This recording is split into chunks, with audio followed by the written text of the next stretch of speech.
Hello friends, नमस्कार। एक बार पुनः आप सभी का टीआरबी स्टडी चैनल में हार्दिक स्वागत, अभिनंदन, वंदन, नमन है। जैसा कि मेरा पिछला वीडियो गया था अभी कल शाम को, आज हमने कहा था कि तुर्क आक्रमण में मोहम्मद गोरी का आक्रमण और राजपूतों की पराजय पर तत्काल ही वीडियो क्लिप जाएगी। स्टूडेंट्स इंतजार कर रहे हैं, तो आइए हम लोग जरा चर्चा कर लें कि ये मोहम्मद गोरी का आक्रमण और राजपूतों की पराजय। समय ना गंवाते हुए मित्रों ध्यान से देखें, सुने, अध्ययन करें, याद हो जाएगा, कंठस्थ हो जाएगा। समस्त कॉम्पिटिटिव एग्जाम वाले स्टूडेंट्स लग जाएं, इसको ध्यान से पढ़ें।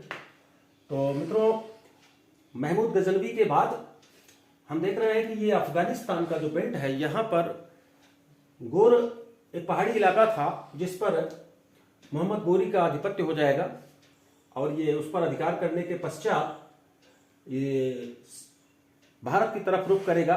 इसका पूरा नाम है शहाबुद्दीन मोहम्मद गोरी। मित्रों याद रखना, शहाबुद्दीन मोहम्मद गोरी, शहाबुद्दीन मोहम्मद गोरी, ये पॉइंट याद रखना। कभी कभी पूरा नाम पूछ लेता है। ये वंश इसका है संसबनी, वंश प्रधान है मोहम्मद गोरी, संसबनी, बहुत इंपॉर्टेंट है। अब हम यहां पर विचार करेंगे, इसकी शुरुआत करेंगे कि मोहम्मद गोरी भारत पर अब रुख कर रहा है। तो सबसे पहले 1175 ईस्वी में मुल्तान पर आक्रमण करता है। मित्रों याद रखना, 1175 में मुल्तान पर, और वहां पर करमाथी मुसलमानों को पराजित करता है। 1175 मुल्तान, ये कभी कभी बहुत ही इंपॉर्टेंट है, क्वेश्चन बना देता है कि सर्वप्रथम इसका आक्रमण कहां था, मुल्तान पर था। ये पॉइंट याद रखना है। दूसरी बात मित्रों याद रखना है, 1178 में गुजरात पर आक्रमण होगा। यहां का शासक मूलराज द्वितीय है, मोस्ट इंपॉर्टेंट है, जिसके द्वारा ये मोहम्मद गोरी पराजित हो जाएगा। मोहम्मद गोरी पराजित होगा और ये मूलराज द्वितीय ने मोहम्मद गोरी को आबू पर्वत की तलहटी में पराजित कर दिया था और ये मोहम्मद गोरी की भारत में पहली पराजय होगी। इसको याद रखना है आपको, मोस्ट इंपॉर्टेंट है। 1178 में मूलराज द्वितीय द्वारा ये पराजित किया गया और इसकी भारत में ये पहली पराजय है, बहुत इंपॉर्टेंट है। अगला क्वेश्चन मित्रों याद रखना, मोहम्मद गोरी से 1186 में पंजाब पर आक्रमण करता है, पश्चिम उत्तर भारत, पंजाब पर। तो हमने थोड़ा सा डायग्राम बनाया है, उस तरफ जरा सा दिमाग कंसंट्रेशन कर लेंगे। तो पंजाब पर वहां पे जो शासक था खुसरो को इसने धोखे से, छल से कैद कर लिया, बंदी बना लिया। और वहां पर चूंकि जो खुसरो था वो गजनी राजवंश से संबंधित था, इस तरीके से उसने पंजाब से गजनी राजवंश को समाप्त कर दिया और अपनी सत्ता स्थापित करने में सफल रहा। मित्रों याद रखना है, बहुत इंपॉर्टेंट है। इसके बाद दूसरा पॉइंट आता है मोहम्मद गोरी से, याद रखना है 1191 का तराइन का पहला युद्ध, बहुत इंपॉर्टेंट है। ये बार बार कंपटीशंस में पूछा जाता है, तराइन का प्रथम युद्ध। तो मोहम्मद गोरी और पृथ्वीराज के बीच में युद्ध हुआ था। चाहमान वंशी चौहान, पृथ्वीराज चौहान, जिसमें पृथ्वीराज चौहान की विजय हुई। ये पहला जो युद्ध होगा, तराइन का पहला युद्ध, इसमें पृथ्वीराज चौहान विजयी होगा, ये आपको याद रखना है। पुनश्च 1192 में तराइन का जो दूसरा युद्ध होगा, मित्रों याद रखना है, तराइन का दूसरा युद्ध 1192 में, इसमें क्या हुआ कि पृथ्वीराज चौहान की पराजय हो जाएगी। मित्रों पृथ्वीराज चौहान की पराजय हो जाएगी, इस पर हम थोड़ी सी चर्चा अभी करेंगे। तराइन का जो पहला युद्ध था, ये पृथ्वीराज इसमें विजयी अवश्य हुआ, लेकिन कहीं न कहीं इसने दूरदर्शिता का परिचय यहां पर नहीं दिया था। मित्रों कदाचित इसने दूरदर्शिता का परिचय दिया होता तराइन के पहले युद्ध में, तो शायद तराइन के दूसरे युद्ध की नौबत ही ना आती। क्योंकि तराइन के पहले युद्ध में जब मोहम्मद गोरी पीठ दिखाकर भाग रहा था, तो उस समय पृथ्वीराज चौहान ने उसका पीछा करना उचित नहीं समझा। इसके पीछे भी कुछ हमारे दार्शनिक आधार है, धार्मिक आधार है। कहा जाता है कि राजपूत जो होते थे वो आन बान मान शान के लिए मर मिटते थे, धर्म युद्ध करते थे, पीठ दिखाए हुए सैनिक पर, भागते हुए सैनिक पर वार नहीं करते थे। कदाचित ये इसकी सबसे बड़ी भूल होगी मित्रों, याद रखना, पृथ्वीराज चौहान की, जो उसको तराइन के दूसरे युद्ध में ढकेलने के लिए मजबूर कर देगी।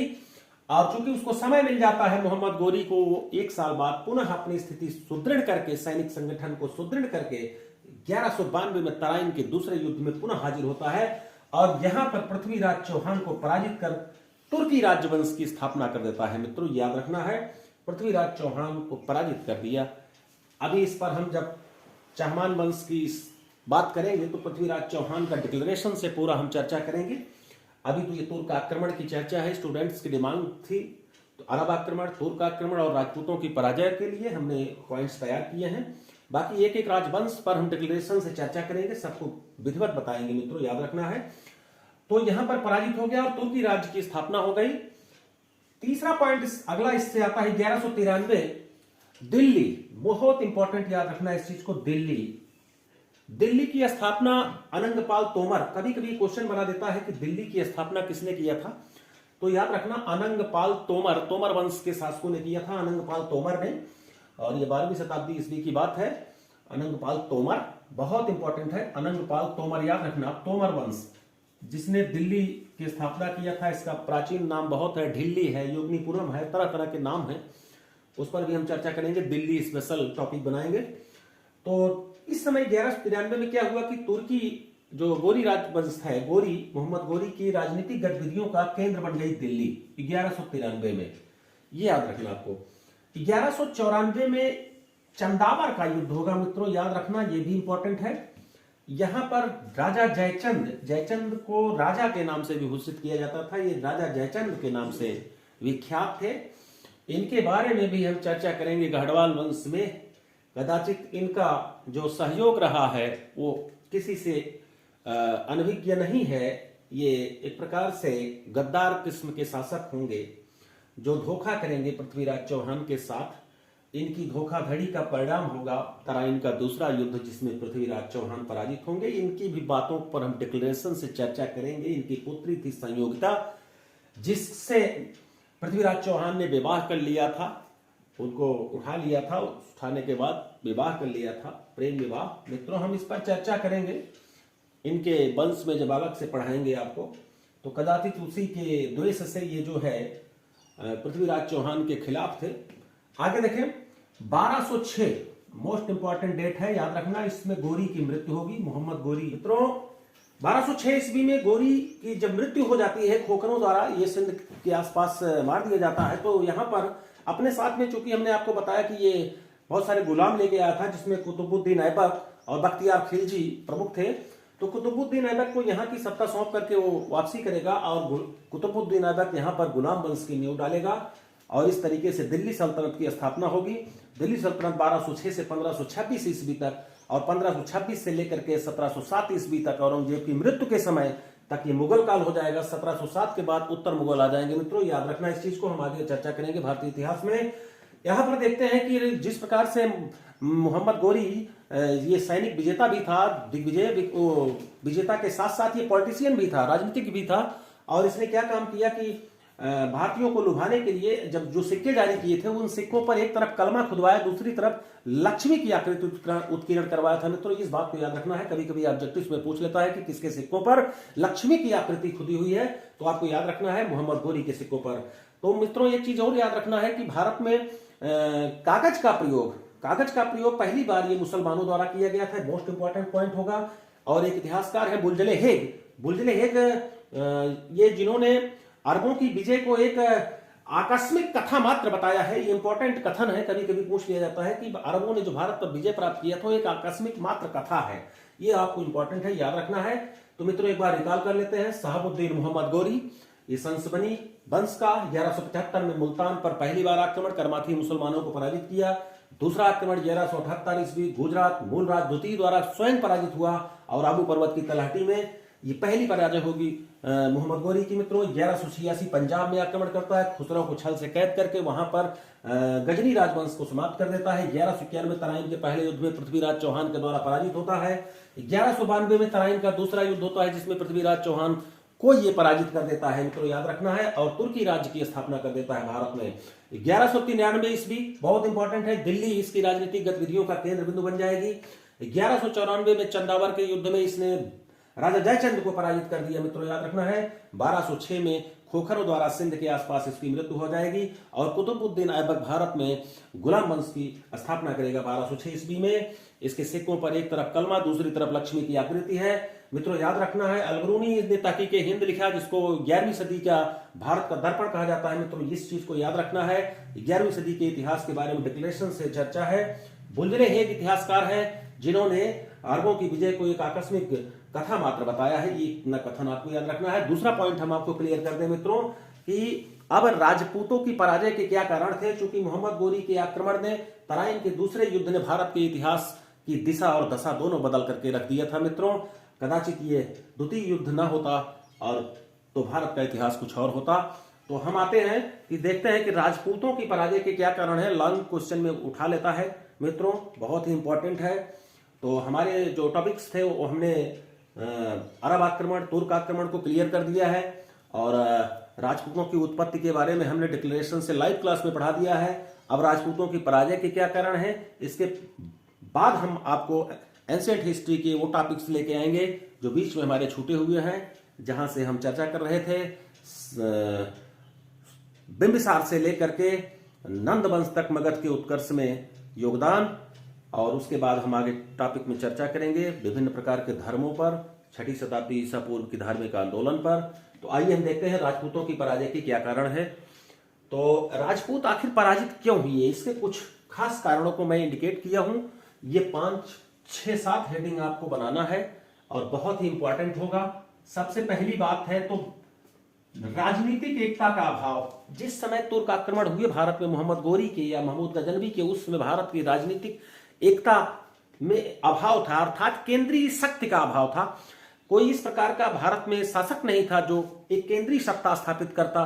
इस समय यहां स्थिति यह है कि जितने भी राजवंश थे अपने को श्रेष्ठ समझते थे, अपने ही राजवंश को सर्वश्रेष्ठ मानते थे और आपस में एक दूसरे से ईर्ष्या करते थे, द्वेष करते थे, आपस में ही लड़ते झगड़ते रहते थे, अपनी सत्ता को सर्वश्रेष्ठ साबित करने का प्रयास करते रहते थे, जिसका फायदा विदेशी लोगों ने उठा लिया। मित्रों दूसरा कारण सेना तथा सैनिक संगठन है, इसको याद रखिए आप।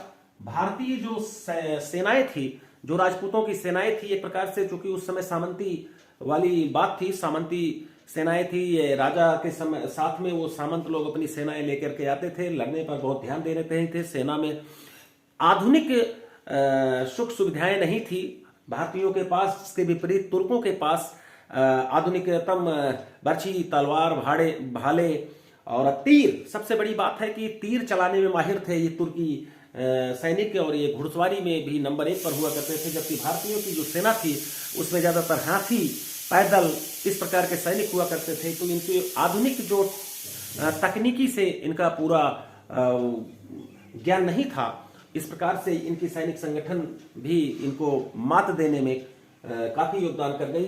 जबकि इसके विपरीत तुर्कों की सैनिक संगठन जो था वो अच्छा था, जिसके कारण वो विजयी होने में सफल रहे। अगला पॉइंट है सामाजिक संगठन दोषपूर्ण। ये बहुत इंपॉर्टेंट हेडिंग्स होगी मित्रों, याद रखना है। भारत का उस समय सामाजिक संगठन जो है, हम आपको बता दें कि छुआछूत की भावनाएं पनप रही थी। छुआछूत अपने चरमोत्कर्ष पर था। इस युद्ध में ऐसा माना जाता था क्योंकि क्षत्रिय जो थे वो लड़ाकू या देश की रक्षा के लिए, चूंकि 4 वर्णों की व्यवस्था हमने चर्चा किया था, ब्राह्मण, क्षत्रिय, वैश्य, शूद्र, तो जिसमें क्षत्रियों का धर्म होता था मित्रों, याद रखना कि राज्य की रक्षा करें, सीमा की रक्षा करें, देश की रक्षा करें।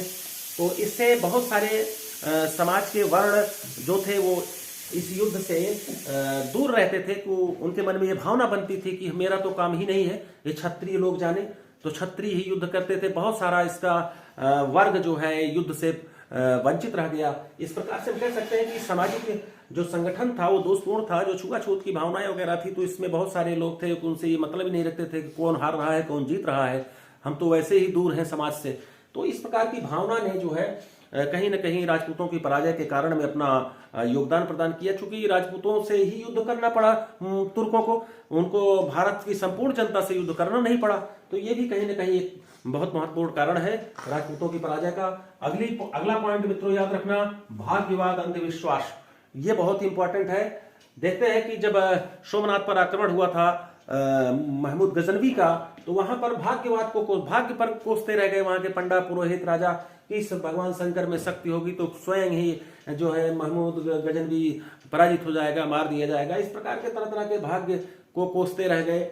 और कुछ अंधविश्वास भी हैं जो इस प्रकार से राजपूतों की पराजय में अपनी अहम भूमिका निभाते रहे। अगला पॉइंट इनका आता है धर्म युद्ध करते थे। कहते थे कि राजपूत जो है कभी भी भागते हुए सिपाही पर वार नहीं करते थे।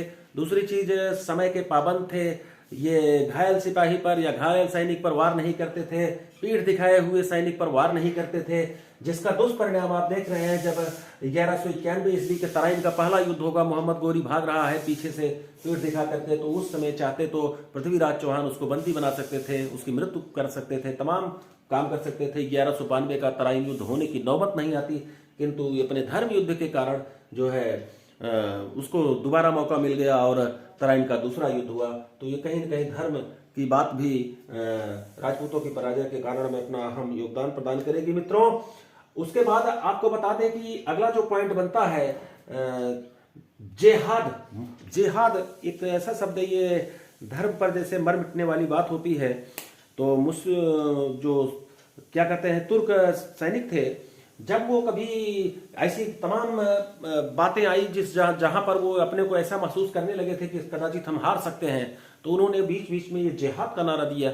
जिहाद के नारे का तात्पर्य है कि उसका ये मतलब होता है, जैसे यहाँ पे सामाजिक संरचना में ऐसा विश्वास है, मान्यता है कि पुनर्जन्म की बात होती है, फिर से पैदा होंगे, जैसा कर्म करेंगे उस हिसाब से फिर से सृष्टि पर आएंगे।